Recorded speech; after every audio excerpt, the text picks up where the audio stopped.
Amigas, amigos, muy buenas noches. Estamos en Debate Público. Muchas gracias por acompañarnos.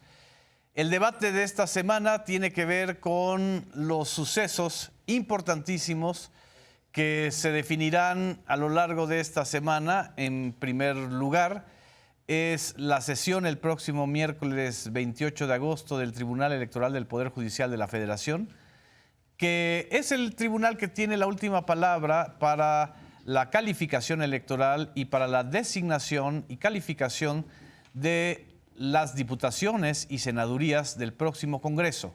Lo que está en juego es la mayoría calificada de la Cuarta Transformación, es decir, de Morena, del PT y del Verde, en Cámara de Diputados, y todo apunta a que también la tendrán en el Senado. Este mismo escenario ha acentuado la tensión y el nerviosismo frente al proceso de reforma constitucional del Poder Judicial. La reforma del Poder Judicial, que antes se veía como algo lejano, distante, poco concreto, está entrando en una fase también definitiva y definitoria. Y tan definitiva y definitoria es esta fase que de manera extraordinaria, como no lo habíamos visto en muchos años, el embajador de Estados Unidos en México, Ken Salazar, pues prácticamente, como decimos los mexicanos, sacó el cobre. Y el jueves de la semana pasada lanzó de manera no planeada un comunicado y dio una conferencia en donde no aceptó muchas preguntas, o más bien no aceptó preguntas, y un comunicado de un tono injerencista fuera de lugar, de tal manera que sorprendió a propios y extraños y obligó a una respuesta muy coincidente tanto del presidente en funciones, Andrés Manuel López Obrador, como de la presidenta electa, Claudia Sheinbaum, a quien, de aprobarse la reforma judicial, le corresponderá en su gobierno operarla. ¿Qué dijo el embajador Ken Salazar? Aquí tengo quizá el párrafo realmente más truculento de los que podríamos escuchar de un diplomático que interviene en asuntos internos. Dijo él: basándome en mi experiencia de toda una vida apoyando el Estado de Derecho, creo que la elección directa de jueces representa un riesgo mayor para la democracia en México. Para la democracia en México, no un riesgo mayor para el Poder Judicial. Cualquier reforma judicial debe tener las salvaguardas que garanticen que el Poder Judicial sea fortalecido y no esté sujeto a la corrupción de la política. No solo eso, agregó que el debate sobre la elección directa de jueces en estos tiempos, así como la política feroz si se llegaran a aprobar las elecciones de jueces en 2025 y 2027, es decir, metiéndose al sexenio de Claudia Sheinbaum, amenazan la histórica relación comercial que hemos construido, lo cual depende de la confianza de los inversionistas en el marco legal de México. Las elecciones directas también podrían hacer más fácil que los cárteles y otros actores malignos, así dijo, malignos, se aprovechen de jueces inexpertos con motivaciones políticas. Y este martes, el presidente de la República en la conferencia matutina dijo esto que vamos a escuchar y que también constituye una toma de posición que no se había adoptado durante los 6 años de gobierno de Andrés Manuel López Obrador. Vamos a ver. Es buena, pero está en pausa desde que declaró eso. Pausar significa que vamos a darnos nuestro tiempo, porque ojalá, y del Departamento de Estado, porque tampoco es él. Qué casualidad que al mismo tiempo que se pronuncian en México a través de la embajada, lo hacen los canadienses, que también es de pena ajena, con todo respeto al gobierno de Canadá. O sea, parece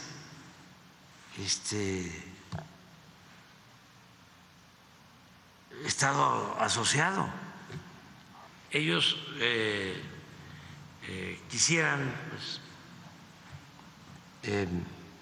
tener injerencia en asuntos que solo corresponden a los mexicanos. No, la relación continúa, la relación continúa, pero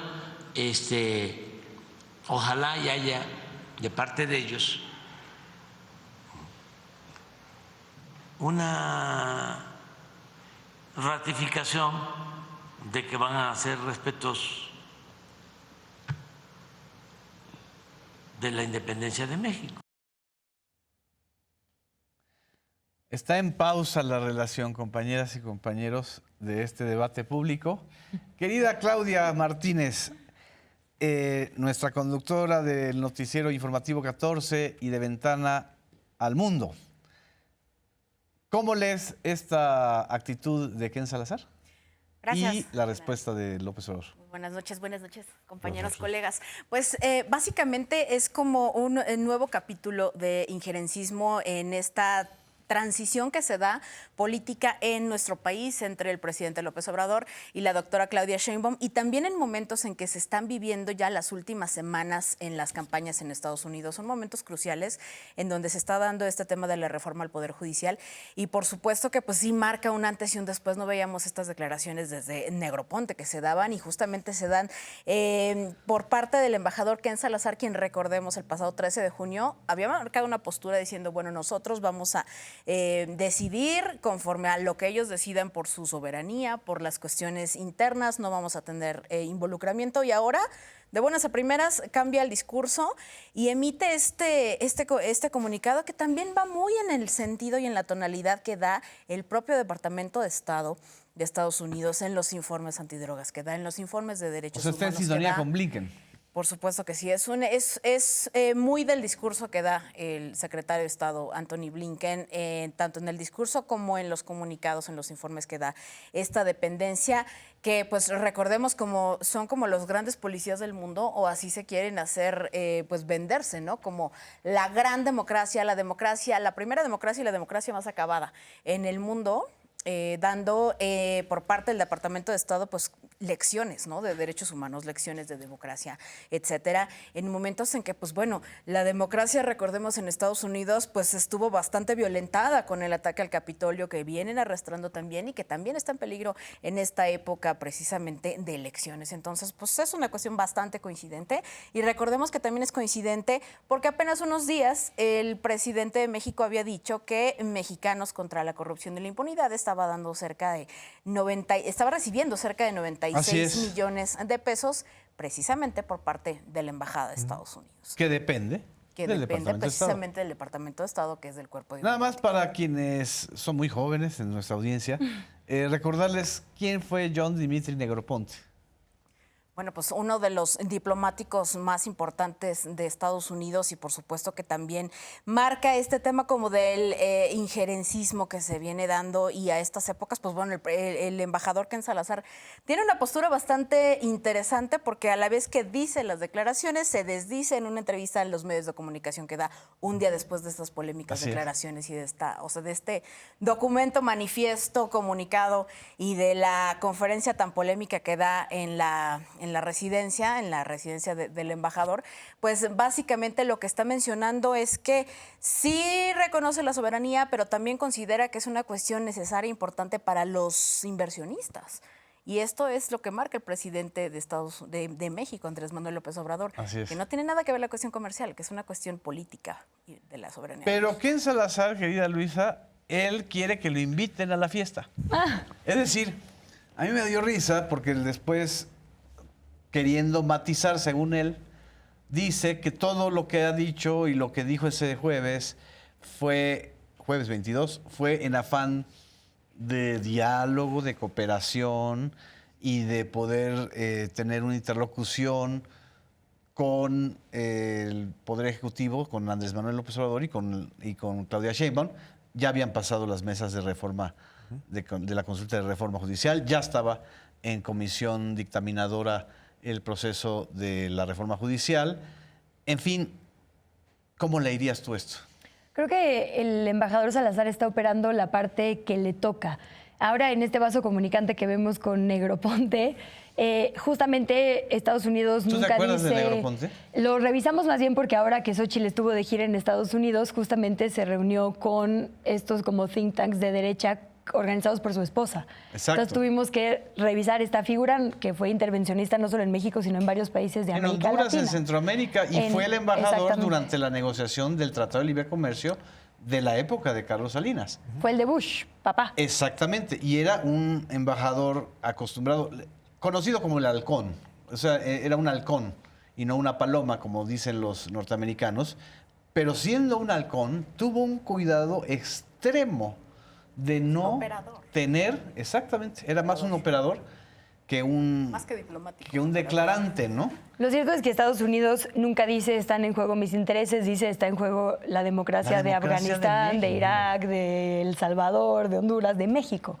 De Entonces como que Venezuela. esa es la red flag que tenemos que También. ver siempre y acordarnos justamente que en Estados Unidos no hay una separación entre el poder político y el poder económico. Exacto. Y el nado sincronizado que hay que ver ahorita es en The Hill esta mañana, en el Washington Post, en las calificadoras económicas, en los bancos y ahora en la embajada estadounidense. Es decir, es el poder económico que suele ser una fuente para el periodismo y para la clase política, moviendo también sus piezas. Entonces yo vería más bien esto en ese contexto de las otras declaraciones que han habido en estos días. Y creo que le falta una parte muy importante a Ken Salazar, que es el contexto en el cual se da esta discusión. Lo que dice él es el fortalecer el Poder Judicial. ¿Tenemos un Poder Judicial fuerte o un poder justamente que ha sido susceptible a favorecer a este poder económico, ¿no? Pensaba ahorita en ciertos datos que podríamos poner, lo que él decía, ¿no? De fortalecer la capacitación de las personas juzgadoras. El año pasado, hace un par, hice un reportaje sobre la cantidad de jueces interinos que tenemos. Se concursan las plazas, pero nunca se asignan a las personas que ganan, que sí son de carrera judicial, porque el propio poder pone como interinos hasta por una década a personas que les conviene. Entonces, no es que hoy estén las mejores personas tampoco en todas las plazas, digo, siempre hay dignísimas excepciones, ¿no? Pero claramente cuando tú ves que no están respondiendo a los datos duros ni al contexto real y hay un nado sincronizado que tiene un interés mayor, pues es más fácil insertar este discurso que está dando ahorita, ¿no? Lo cierto es que durante el proceso llamado de transición en México, que es un término acuñado, creado en la Academia Norteamericana por Huntington, la transición de los regímenes autoritarios a democráticos, el proceso de transición mexicana solo se había concentrado en dos poderes. En el poder legislativo, es decir, todo este procedimiento de diputados plurinominales y diputados de mayoría y darle acceso a las minorías y legitimar a las minorías durante la larga hegemonía del PRI, hasta que en 2000 viene la alternancia en la presidencia, gana el PAN, se queda 12 años el PAN en la presidencia de la República y no mueve una coma, un solo elemento del Poder Judicial, que son los tres poderes, ejecutivo, legislativo y judicial, pero el judicial nunca había estado en la mira o en la observación o en las recomendaciones de Estados Unidos. Entonces lo que sucede es que este proceso de reforma inédito desde que Zedillo corrió a los ministros de la Corte e hizo una reforma a modo con el PAN, sin consultarle a la sociedad y obviamente sin proponer una elección directa de jueces, magistrados y ministros, Estados Unidos nunca había estado presente frente a este proceso, ¿sí? Y además, el Poder Judicial en México es como en Estados Unidos. El poder económico y el poder político del Poder Judicial no están separados. Entonces, ahí es donde el último reducto de un modelo económico, excluyente, etcétera, y obviamente defensor de los intereses norteamericanos, lo vimos en el caso de la ley de la energía eléctrica, lo hemos visto. Del maíz, o sea, hay un montón de casos. Que además de en interés todos de está relación vinculado a binacional. los intereses de Ken Salazar como empresario, o sea, promotor del maíz transgénico, un cabildero también de empresas del fracking. Entonces, creo que aquí estamos viendo ahora sí que el rugido del imperio, ¿no? A través de un embajador que hasta el día de hoy, hasta hace una semana, había sido muy cuidadoso, ¿no?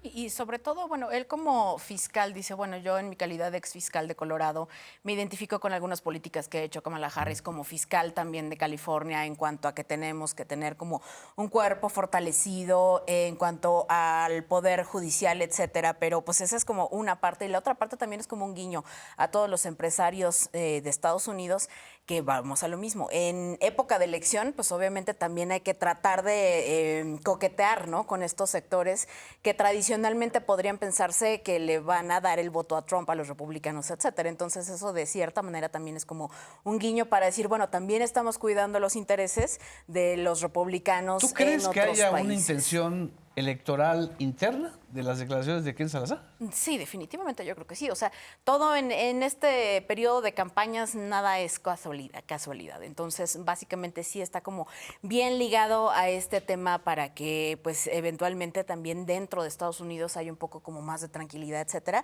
Tomando en consideración que ahorita, pues, ya también allá en Estados Unidos se están moviendo muy fuerte las piezas del rompecabezas ya con la salida de Joe Biden, de la posibilidad de que se reeligiera, con esta Kamala Harris, ya que todos los demócratas le dieron su apoyo pues en banda, ¿no? Grandes perfiles como Barack Obama, Michelle Obama, Bill Clinton, Hillary Clinton, etcétera. Entonces se están perfilando también allá muchas aristas y por supuesto también quien sea que llegue se va a tener que turnar la nueva negociación del TEMEC que se viene dentro de 2 años. Así es. Entonces, esto también pues es como ir planchando esta arista que se vaya dando en ese momento de la revisión de los acuerdos comerciales del TEMEC, que bueno, si llega Donald Trump, pues recordemos que los cambios del NAFTA al TEMEC se dieron precisamente durante la administración de Donald Trump. Exactamente. Entonces, también le tocarían esas revisiones y yo creo que ya se está adelantando, bueno, lo vimos en el comunicado, hasta el 2027 lo dice, ¿no? O Así sea, es. Él ya está... Sí, ya está futurando a mitad, a mitad de mandato. En un proceso que todavía incluso no se ha Ni definido. se da, exacto. Braulio. Yo creo que eso también es muy sintomático de cómo se ha dado toda esta discusión, que ha estado muy al margen de las buenas formas de la diplomacia en la relación entre México y Estados Unidos. Primero sale Ken Salazar, da estas declaraciones la semana pasada, después de que en junio pasado y hasta hace 2 semanas decía que estaba a favor de una reforma judicial que permitiera... Ah, claro, lo dijo el 17 de junio. Así es, el 16 de junio me parece. ¿13? Ok. Dijo que él estaba de acuerdo con una reforma judicial que ayudara a que los grandes capos del crimen organizado no quedaran impunes ni en México ni en Estados Unidos. Hace 2 semanas también dijo que era un tema que le correspondía únicamente a las y los mexicanos. Y la semana pasada sale y dice que es una afrenta contra la democracia de nuestro país que puede poner en riesgo la relación entre México y Estados Unidos. Después de eso, el presidente hace un posicionamiento, me parece, muy legítimo en defensa de la soberanía de nuestro país. Dice, son asuntos que le corresponden a las y los mexicanos. Es una declaración irresponsable de Ken Salazar. Después de eso salen los matices que ya dijeron. Él dice, bueno, yo lo decía en calidad a título personal, pero lo dije desde la sede de la embajada. Entonces, ahí fue un poco complejo. Cuando además no es que convoque cada semana conferencias de prensa, ¿no? O sea, No. Así es. Y el mismo día lo convocó. Y después el presidente da estas declaraciones y parece que es como que se queda un poquito en vilo esa relación. Después empiezan a articular otros agentes que también juegan en la política de Estados Unidos, como son las calificadoras, como son el editorial del Washington Post La prensa, y demás, así la es. prensa. El presidente no habla o no anuncia esta pausa el lunes, que podría haberlo hecho, sino que lo hace hoy. Hoy retoma esta agenda que también se hace en el marco en el margen de las formas diplomáticas, porque la figura de la pausa en las relaciones entre México y Estados Unidos no existe. Se Claro que no. suspenden las relaciones diplomáticas o no se suspenden. Pero ojo, y él dice, no dijo pausa a la relación con No, Estados dijo Unidos. con el pausa embajador. Con el y embajador. después dice, con la embajada se O mantiene sea, la no le va a relación. invitar a tamales de chipilín. No. Y eso es que es una de las formas también muy características del presidente López Obrador de no violentar las formas institucionales, pero sí hacer un posicionamiento que dice, bueno, pues no me gustó tu declaración, ve midiéndole a lo que estás haciendo. También al final de la conferencia dice algo respecto a las calificadoras y a cómo está la paridad del peso dólar y dice, van a ser días en que se va a estar moviendo. Es decir, sabe que estas declaraciones que le estira y afloja entre lo que dice la embajada, entre lo que hacen las calificadoras, entre lo que hacen los actores políticos de Estados Unidos y lo que está haciendo él en defensa de un tema que sí nos corresponde a las y los mexicanos, va a generar algunos movimientos. Yo no sé qué es lo que vaya a pasar después, pero eso es lo que veo. Pues hasta entramos ahora. en una zona de turbulencia circunstancial, por lo menos como cuando en el avión estás a punto de aterrizar y entra la zona de turbulencia. Pero en esa zona de turbulencia también hay cosas muy grotescas, Miguel El Rosa. Sí, bueno, primero en esta zona de turbulencia que ya se pasó cuando se ganó la mayoría en Sí. el Congreso, que todo el mundo se asustó, dijeron el peso va a subir y todo, pues la zona de turbulencia pasó y el presidente mantuvo la calma. Lo que a mí me llama la atención es que tanto Estados Unidos como la prensa estadounidense, incluso la prensa mexicana, siguen actuando de la misma manera que actuarían contra un presidente mediocre como los que tuvimos anteriormente y no como un presidente que hoy sale a decir, mientras yo sea presidente, no voy a permitir que se violente la Constitución ni que se viole la soberanía. De entrada, eso ya es una hoja de ruta hacia que todo va a seguir con la política que está trabajando el presidente López Obrador y que las mentiras que están publicando los medios de comunicación o la injerencia de un embajador devenido en cabildero coyote no lo van a doblar. A ver, antes de que... Aquí dijiste algo interesantísimo. La primera zona de turbulencia fue poquito después de la elección del 2 de junio. Sí, sí, sí. Y la turbulencia que hubo en los mercados no fue por la victoria de Claudia Sheinbaum. Es decir, creo que todo el mundo ya tenía Ya estaba en sus cantando. análisis descontado que Claudia Sheinbaum le iba a ganar de calle a Xochitl Gálvez. La turbulencia vino por la mayoría Así es. calificada del bloque de Morena, PT y Verde, o sea, de la Cuarta Transformación, que implicaría reformas constitucionales. Que como apunte, cuando el sexenio pasado hubo un pacto para sacar reformas constitucionales, hubo portadas de Saving México, ¿no? Ahí no había Exacto, broma Time y- Ahí la democracia y los contrapesos no le preocupaban a Estados Unidos. Entonces la pregunta es, ¿qué es lo que realmente le preocupa al imperio? ¿La reforma al Poder Judicial o la mayoría calificada en el Congreso o ambas cosas? Ambas cosas, porque la mayoría calificada en el Congreso permite que se construya todo un andamiaje legal para que el país transite hacia una situación en la que todas estas cosas como las políticas económicas neoliberales, como por ejemplo que evadir impuestos no sea un delito grave Sí. porque echaron atrás todos estos impuestos, ahora sí lo sean. Entonces, se están cerrando los espacios para que pueda haber corrupción, se están cerrando los espacios para que un juez pueda darle privilegios a un tipo que debe 35,000 millones de pesos en impuestos, se están cerrando los espacios para que el Poder Judicial le dé garantías a una empresa de electricidad norteamericana o española. No, y lo que no quieren, que puedan haber cambios legislativos de todo el andamiaje de leyes que hicieron durante el periodo de la transición, que Así tiene es. que ver con la ley minera, con la ley petrolera, con la ley de industria eléctrica, con lo que no hizo López Obrador durante su gobierno de manera contundente porque no tenía la mayoría calificada. Y porque se declararon en mora constitucional los legisladores de oposición, Claro. que no hicieron nada.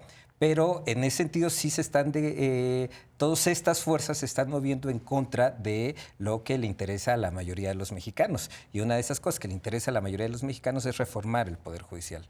A mí me llama la atención la mentira que publica el Washington Post en su editorial de lunes. Dice, el Estado de Derecho, como título, el Estado de Derecho de México está en peligro. Estados Unidos tiene la razón de opinar. ¿En qué momento, en qué ley universal dice que un país se puede meter a opinar? ¿De quién es La propiedad del legislación. Washington Post? Pues no lo sé. pero- ¿De quién es propiedad del Washington Post? No sé, pero lo investigamos. ¿De quién? Pues de Bezos. De Jeff Bezos. Bezos. Yo no sabía. ¿Y quién tiene acciones en el Washington Post? Mexicano, un magnate mexicano. Carlos. Es en el New York Times, ¿no? Slim. Slim O el... las tenía en ambas. ¿Ah, sí? Claro. Tenía el 11%, hasta donde yo me acuerdo, en el New York Times y también invirtió en el Washington Post. Evidentemente, en los códigos deontológicos de la prensa norteamericana, que son muy piquismiquis, por decirlo de alguna manera, así piquismiquis, porque ellos sí cuidan las formas, los inversionistas no se meten en la línea editorial.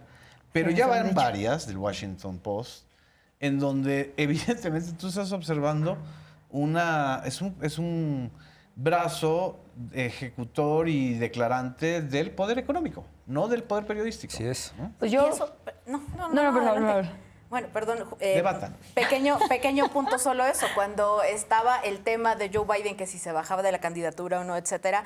O sea, un día lo apoyaban y el otro día que vieron que los donantes estaban bajando dentro del Partido Demócrata, que le dijeron que le iban a condicionar 90 millones de dólares al partido si no quitaban a ese candidato. Entonces ahora sí el Consejo Editorial se reúne y pone sobre la mesa el punto de que delegue el poder. Entonces ahí el tema económico y los grupos de poder en Estados Unidos, por supuesto que siempre han estado alineados a los medios de Claro. Y comunicación. además yo ahí me perdí la serie de editoriales y de portadas que tienen que ver con la detención del fundador de Telegram en Francia, ¿no? Porque Claro. Sí, el sí. país defensor de la libertad de expresión obviamente estaría entrándole a Pavel, esta ¿cómo se llama? cobertura.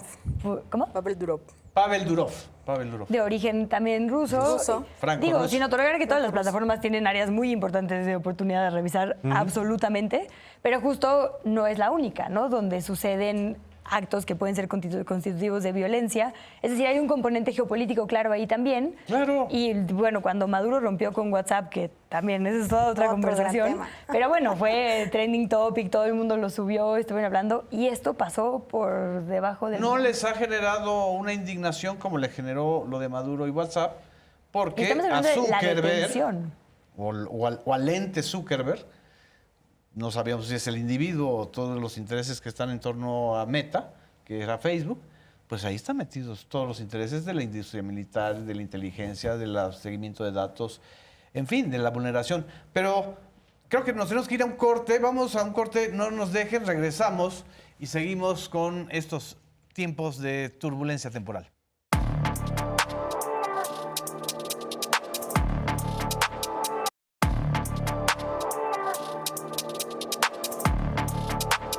Regresamos a debate público. Ya creo que medio analizamos o agotamos el tema de la pausa de la interlocución entre el presidente López Obrador y el embajador norteamericano Ken Salazar. Pausa que no sé si se le aplicó también a Canadá, pero bueno, de Canadá dijo que parece que actúa como Puerto Rico, ¿no? Dijo que sí. O sea, le preguntaron en la conferencia también con Canadá y dijo, sí, tienen que aprender. No ahondó más, como sí lo hizo, por ejemplo, con Ken Salazar, pero eso fue lo que dijo. Sí, como dijo que era como un estado asociado y recordemos que obviamente pues esto va junto con pegado, ¿no? O sea, América del Norte, Estados Unidos, México, Canadá, que están metidísimos en esta cuestión del TEMEC. Y obviamente Canadá también tiene ahí buenos intereses dentro del tratado mineras, y del acuerdo, sí. y también el tema de los semiconductores y muchas otras cuestiones comerciales, de las cuales también les va a tocar negociar. Y recordemos pues que también ahí Canadá pues fue invitado, ¿no? Al acuerdo que se negoció precisamente durante la época de Donald Trump, que se negoció con México. Se establecieron las condiciones y a partir de ahí ya los canadienses dijeron, bueno, sí, vamos a participar en esto. Entonces, pues bueno, de cierta manera podría tomarse como, pues no sé, un poco de agradecimiento, ¿no? Un haz de agradecimiento, decir, bueno, estamos todavía dentro de este acuerdo comercial y pues no tenemos como más opciones que medio tener ahí similitudes dentro de las posturas que tiene Estados Unidos. Si algo le genera nerviosismo al capital, al gran capital financiero, industrial, etcétera, es la incertidumbre de las reglas del juego a los que ellos ya estaban acostumbrados 100%. a mover las piezas de presión. Evidentemente, la reforma al Poder Judicial mueve piezas que no tienen que ver con los individuos, sino tienen que ver con los procedimientos para influir. Sí, en ¿con la quién las elección. ejuta? Porque la ley no está cambiando en realidad, ¿no? O sea, No, nadie ¿dónde está está la diciendo incertidumbre? se va a juzgar de otra manera. Ajá. No. Lo único que se está diciendo es se va a elegir de otra manera a los responsables del Poder Judicial, a los magistrados, a los jueces, a los ministros, etcétera. Y va a haber un tribunal de sanción administrativa que va a hacer lo que nunca hizo el Consejo de la Judicatura en términos estrictos. Una vigilancia, una auditoría, una contraloría a las decisiones de los jueces. Pero por si fuera poco, lo que a mí más me llama la atención es que esta defensa ultranza de no mover una coma al método de elección de los ministros ocurre en la peor etapa del desprestigio de los jueces en México.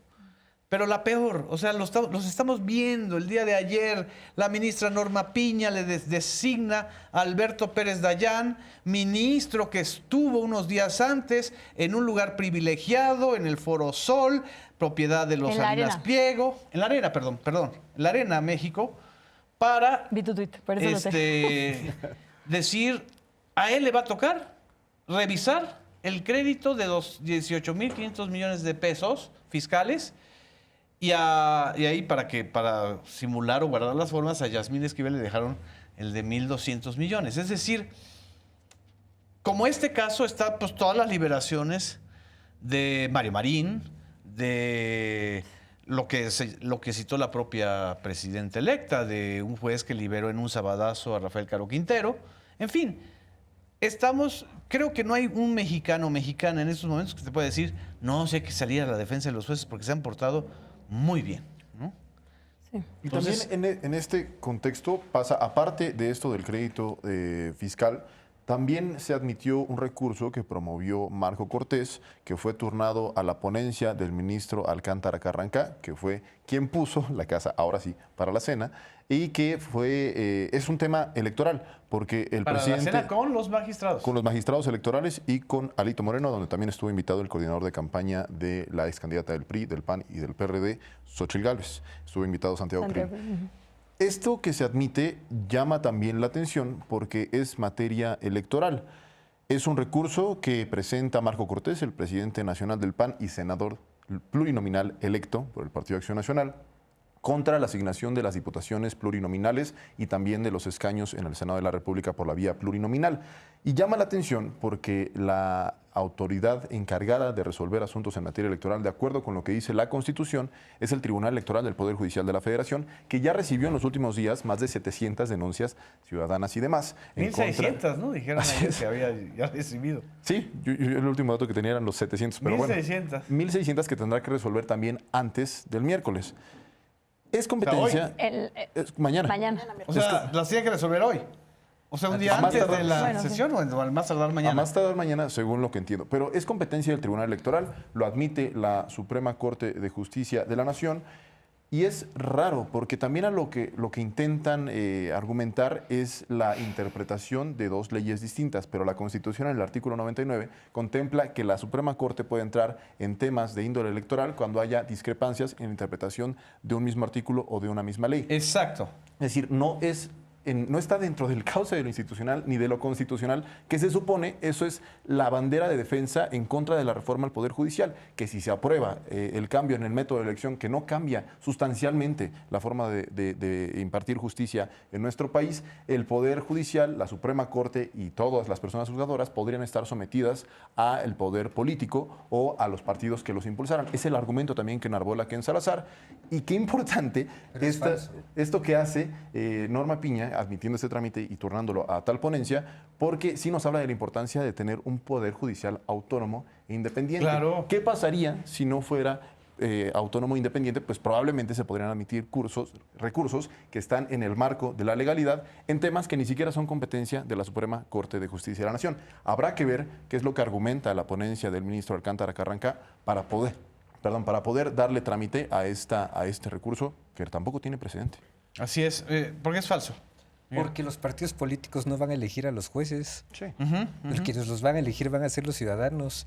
El propio Washington Post en su editorial dice, es más que probable que el partido Morena del señor López Obrador ganará la mayor parte de los puestos. Se refiere a los jueces, magistrados y ministros que se van a elegir.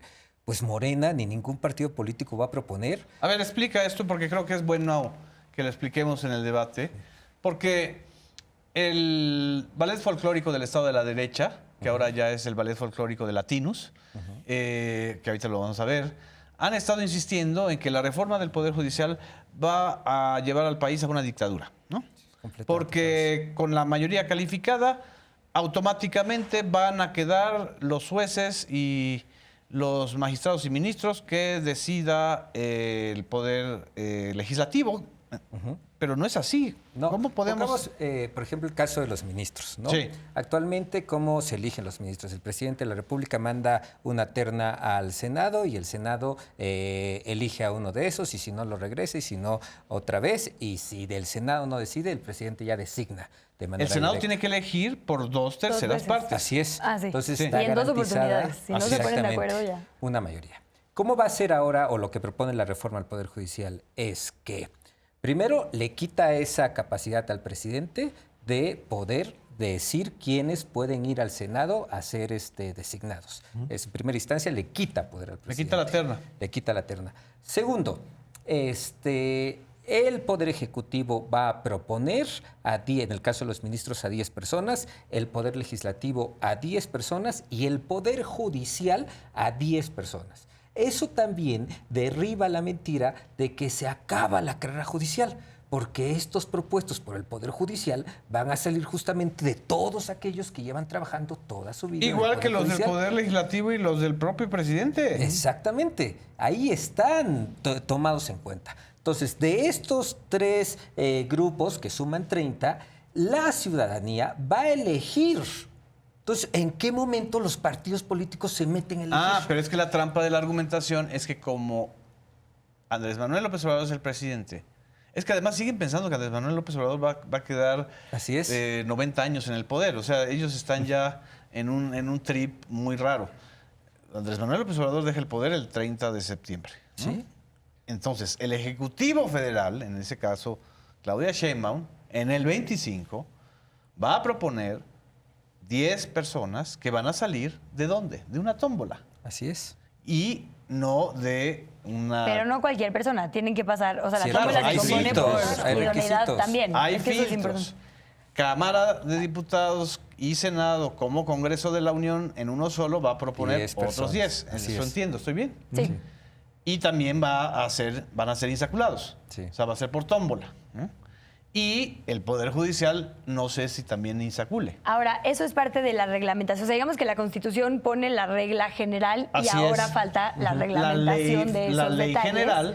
Ajá, y secundarias En donde- y todas Exacto. las leyes que van a complementar, digamos, eso que queda en la Constitución. Que, por cierto, ahora van a durar menos tiempo y ser menos. Exacto. Entonces, incluso ahí creo que también es importante, yo pondría 2 cosas sobre la mesa. Primero, que creo que la verdad, los magistrados y las magistradas de la sala superior del Tribunal Electoral tienen el peso de un país literalmente encima. O sea, ahorita yo diría, Sí. deben de estar sometidos a unas presiones que no nos podemos imaginar. No hay que quitarle peso a la decisión, creo yo, valiente que van a tomar sobre la mayoría calificada o no de Morena. Es decir, sabemos que el INE hizo una asignación del Congreso y finalmente será este Congreso quien reglamente todo esto, ¿no? Esta reforma al Poder Judicial. Entonces, la decisión que van a tomar, que ya más o menos podemos imaginarnos cómo va a ser, porque así han decidido en situaciones de conflicto anteriores. Y ya lo cantaron. Va a ser 3-5. Incluso permite la 3-2, posibilidad de que se les modifique a ellos. Es decir, estamos en un momento paradójico muy chistoso porque está en manos del Poder Judicial cómo se va a conformar el legislativo que finalmente terminará también regulando el Poder Judicial. Es decir, Claro. la decisión que van a tomar es sabiendo que también ellas y ellos van a ser posiblemente modificados por esta decisión. Entonces yo diría, pues démosles ahí también como un espaldarazo como nación a la decisión que van a tomar en medio de una presión gigantesca a magistradas. Y amenazas. Y a magistrados y amenazas como han denunciado incluso en la instancia anterior, en el INE varias y varios. Y también no obviar la parte súper importante del voto popular. Porque el mayor candado que tiene nuestro sistema democrático y nuestro diseño en este momento es que justamente esta reforma que se está proponiendo al Poder Judicial la va a poder hacer una mayoría calificada que la gente votó. Si no funciona, en 3 años vamos a volver a votar. Y en 6, o sea, cada 3 vamos a renovar el Congreso. Y ese es el poder gigantesco que tenemos como sociedad politizada y organizada de cambiar proyectos. Ya vimos que ningún poder es inamovible siempre y cuando la ciudadanía ponga ahí el proyecto, ¿no? Vote, digamos, por eso. Y creo que eso también es muy importante decirlo. Esta mayoría viene de que mucha gente está avalando una propuesta para rediseñar. Que le falta un montón, que faltan las fiscalías, que faltan los MPs, que falta muchísimo, sí. Pero digamos, todo surge de que la gente vota por un proyecto, ¿no? ¿Crees que se doble alguno de los ministros? Es decir, ahorita están 3-2, es decir, la ecuación... magistrados del Tribunal Electoral del Poder Judicial de la Federación.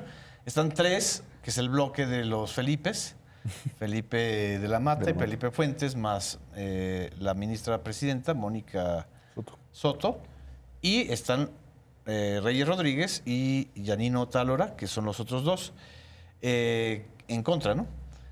¿Es probable que pueda uno de esos tambalear, tú crees? La verdad no me imagino. Creo que el presidente anterior que tenemos es, por ejemplo, el INE. Hay consejeras y consejeros que abiertamente no coinciden con el proyecto político en turno y que aún así votaron que aún así asignaron, digamos, claro, como se ha asignado a los plurinominales en el 12, el 15, el 18, el 21, un poco por congruencia de carrera, ¿no? Pero ayer te dijo el consejero que entrevistaron en su sesión 224 que el INE no interpreta la Constitución, que era lo que les pedían los partidos de oposición, pero que el tribunal sí puede interpretar. Y que en todo caso le correspondería al tribunal este próximo miércoles interpretar si es asignación de plurinominales por partido o por coalición. Pues lo que dice es que tal cual que el INE ejecuta la ley y el tribunal sí tiene la capacidad justamente de dirimir cuando hay un conflicto como ese. El tema es que hay precedentes, que también es en lo que se basan los tribunales. Hay jurisprudencia. Sí. Y ahí lo que decía también ayer el consejero es una cosa importante, como una decisión sistemática. O sea, no solo es, me voy a agarrar de esa palabra. En realidad hay todo un sistema, digamos, que ha funcionado así una y otra vez. Por cierto, por una reforma del PRI, PAN y PRD. Así es, que es a lo que tendrían que acogerse. Yo no me imagino cómo podría ser distinto. Bueno, si hasta consejeros como Luis Carlos Ugalde han dicho, pues sí, así lo hemos hecho siempre. Es que no existe el conflicto en términos de la interpretación de la ley. Es un falso debate que se empezó a crear al día siguiente de que Morena la y esencia aliados sin duda arrasaron. es discutible. Yo también lo creo. Pues el tema es, no lo puedes hacer sobre el resultado. Lo tienes que hacer verdaderamente previo al resultado para el diseño ¿Cuál idóneo. es el falso debate, según Miguel? Que sea ilegal, que tenga mayoría en el Congreso Morena Es que no dicen que sea ilegal. Bueno, están Dicen hablando que es de una antidemocrático. sobrerepresentación, pero no existe. Dicen que hay sobrerepresentación. O sea, Así es. todo el andamiaje jurídico lo que está diciendo es le tocan tantos diputados a este partido, a este y a este, porque ganaron estos distritos. Es que lo que no dicen, perdón que te interrumpa, a ver, para meter el debate, es que la sobrerepresentación tiene que ver con el 8% que se le asigna a cada partido. Ajá, que rebasen ese 8%. En las plurinominales, no en las uninominales, o sea, en la bolsa de 200 diputados. Sí. Entonces, ese 8% también se le aplica con la ecuación que han explicado los consejeros al PAN, al PRI, a Morena, al Verde, al PT y al MC. Sí. Lo que está sucediendo es que al aplicar esa ecuación misma fórmula en la fórmula de la coalición o de los partidos que hicieron coalición y que ganaron, vuelve esto automáticamente una mayoría calificada. Sí, y lo que están diciendo es, a partir de este falso debate, es que se violente la ley y que no le otorguen los diputados plurinominales a los partidos que les corresponde a partir de lo que la ley dice. Entonces, ahí está, me parece, la trampa de esta discusión que han metido estos partidos políticos o los que sostienen la sobrerepresentación en el debate público. Pero Héctor Aguilar Camín, perdón que te interrumpa y los interrumpa, no piensa igual que tú ni que ustedes. Bueno, afortunadamente. Vean lo que dice. Velo porque así sea siempre. Vean lo que dicen. A ver, vamos a ver este episodio que es ese episodio histórico de la picaresca mexicana, donde Héctor Aguilar Camín en Latinus dice lo que dice. El hecho de que la población no entienda lo que va a pasar no quiere decir que nuestro diagnóstico sea falso. No. Nuestro diagnóstico es correcto.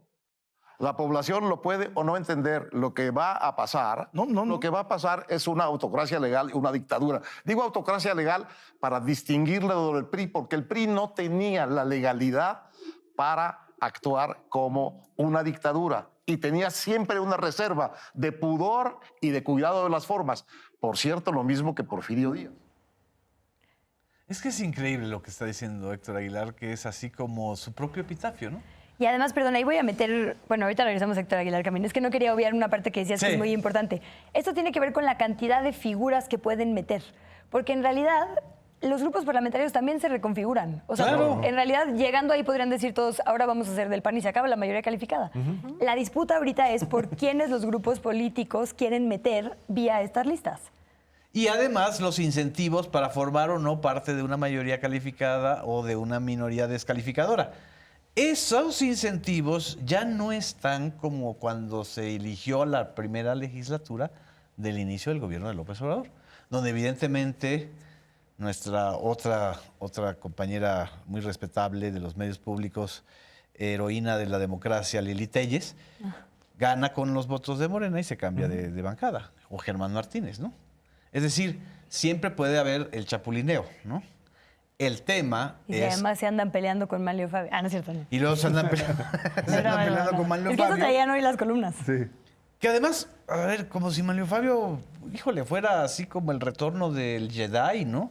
Es decir... Que también es uno de los senadores, hablando de esto de que se pueden cambiar de partido, que va a entrar en la nueva legislatura el 1 de septiembre, pero que la bancada del PRI no lo quiere, que ya lo expulsó y que él dice que sí va a ser PRI, que va a ser priista. Pero Ciro Gómez Leiva lo quiere mucho, el Universal lo quiere mucho, Reforma lo quiere mucho. O sea, ese es el tema. O sea, siguen operando los medios y la clase política opinativa en función de modelos que ya no operan. Es decir, esos figurones que lo eran porque tenían esos hilos de la legalidad que dice Héctor Aguilar Camín, que eran la autocontención del PRI. Eso es una verdadera barbaridad. O sea, el PRI arrasaba y reprimía y compraba la diputación opositora, etcétera, etcétera, a su antojo, sin ningún límite, igual que lo hacía Porfirio Díaz cuando decía mátenlos en caliente. Es mentira lo de Aguilar Camín. Es absolutamente antiético lo que está diciendo. Pero ahora, estas figuras que son parte de la nostalgia del autoritarismo priista, pues ya no van a tener los hilos que antes tenían, y eso es lo que los enfurece, porque eran los interlocutores que podían dialogar con el imperio, con las empresas, con los corporativos, y que repartían el juego del poder. Y que, claro, como el juego del poder cambia, porque va a haber mayoría calificada derivada de la elección popular, y también un proceso electivo popular en el Poder Judicial, están que no los calienta nada, ¿no?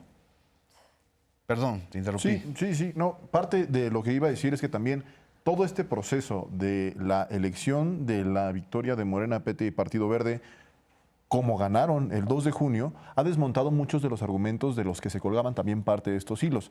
Durante la campaña se desestimaba la consolidación de lo que se denominó el Plan C.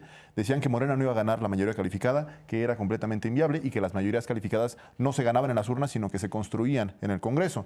Eso es lo que decían algunos de los presidentes o líderes de los partidos Que así políticos. se hizo el Pacto por México. Así es. Así Claro, se hacían porque eran cochupos, y lo que no decían es, pasaban por el voto. nosotros no lo vamos a hacer. Era una posición, pues, legítima que me parece que podían tener como dirigentes políticos.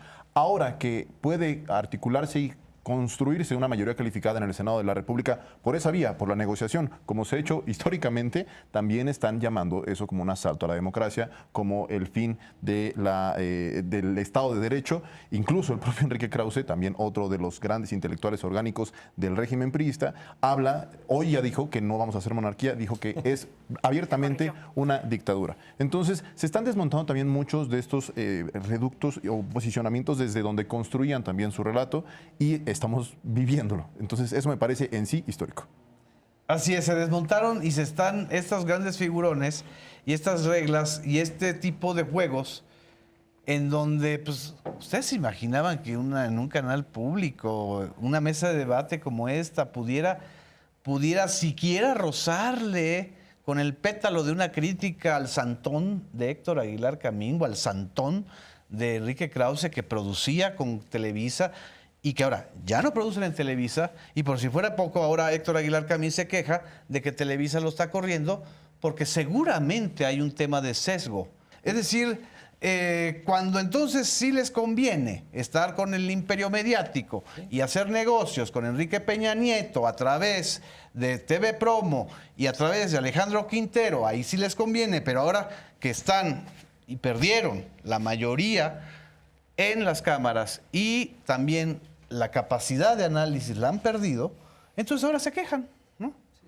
Y que está quedando en evidencia que nunca fueron los grandes intelectuales que los medios e incluso el poder construyeron, sino pues unos académicos mediocres que estaban en SNI, que juntaban corcholatas y así iban subiendo poco a poco. Y No, que, ¿cómo? No, ni siquiera estaban en... Bueno, o sea, no eran... Eran gestores, Sí. eran contratistas. Sí, ¿Cuál sí. es el...? A ver, Bueno, el caso, por ejemplo, de Dresser, que se dice académica y que da clases, pero que resulta que no construyen, como tienen que hacer los académicos, una descripción del mundo a partir de categorías políticas, filosóficas, éticas, económicas. si no tenía trabajo académico que lo respalde. Exactamente. Entonces, quedan en evidencia que no son estos intelectuales, que no son estos grandes académicos, encima desprecian al pueblo del que, perdón, pero han comido porque han recibido recursos públicos.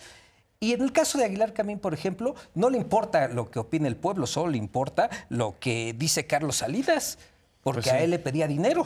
Entonces, en ese sentido, ni son intelectuales, quedaron en evidencia que tampoco son académicos y ahora muestran su completo desprecio al pueblo, que por primera vez en este país es el soberano.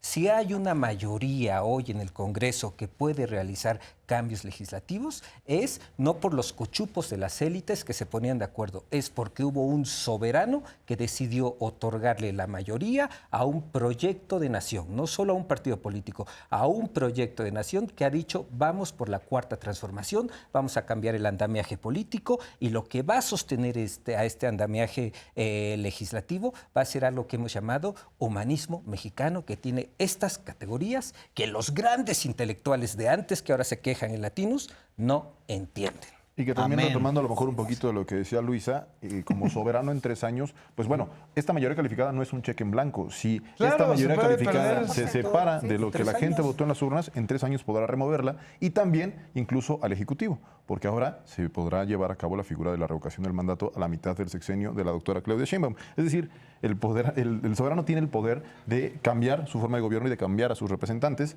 salvo en el Poder Judicial hasta ahora. Lo podrá hacer más adelante. Así es. Nos están avisando en este momento que estamos grabando que el embajador Ken Salazar subió un tuit. Pues es la respuesta de Ken Salazar a lo que dijo el presidente López Obrador. La Embajada de los Estados Unidos de América saluda atentamente a la Secretaría de Relaciones Exteriores de los Estados Unidos mexicanos y tiene el honor de responder a la nota diplomática, a la Secretaría en relación con la reciente declaración del embajador Salazar sobre la reforma judicial propuesta por el Gobierno de México.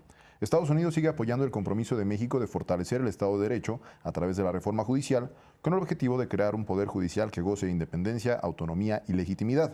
Con respecto a las preocupaciones de la Secretaría de que los comentarios del embajador podrían representar una interferencia en los asuntos internos de México, aprovechamos esta oportunidad para afirmar nuestro máximo respeto por la soberanía de México. Al mismo tiempo, mientras trabajamos de manera conjunta como socios para hacer realidad la integración económica de América del Norte y abordar los desafíos de seguridad compartidos que afectan directamente a nuestros dos pueblos, es del interés de los Estados Unidos identificar los acontecimientos que limitarían innecesariamente nuestra capacidad para alcanzar estos objetivos juntos. Como lo expresó el embajador Salazar, Estados Unidos apoya el concepto de reforma judicial en México, pero nos preocupa mucho que la elección popular de jueces no aborde la corrupción judicial ni fortalezca el poder judicial del Gobierno de México. Estados Unidos desea continuar su estrecha relación con México para alcanzar nuestros objetivos compartidos como socios iguales y en el espíritu de amistad que refleja nuestros lazos de antaño.